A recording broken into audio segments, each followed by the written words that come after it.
వింటే తెలుగోడి గుండె తన రొమ్ము విరుచుకొని చూస్తుందో, ఏ పాదమైతే ఈ నేలపైన దైవాల రూపమై నడిచిందో, లోకాల నేడు ఆ నామమేగా అది గదిగో అతడే తారక రామం. భువనాల నుంచి గగనాల దాకా ఘన కీర్తి గణ్యకారణ జన్మ.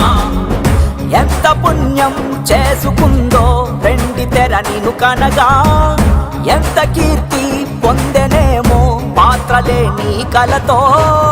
రఘుకుల రాముడు నీవే, గోకుల కృష్ణుడు నీవే, హరుడు శ్రీహరుడు అన్నీ నీవేగా. సూర్య చంద్రాదుల తేజం విశ్వవిఖ్యాతుని రూపం, అన్నిటా తానై నిండిన ఆకాశం. ఏ పేరు వింటే తెలుగోడి గుండె తన రొమ్ము విరుచుకొని చూస్తుందో,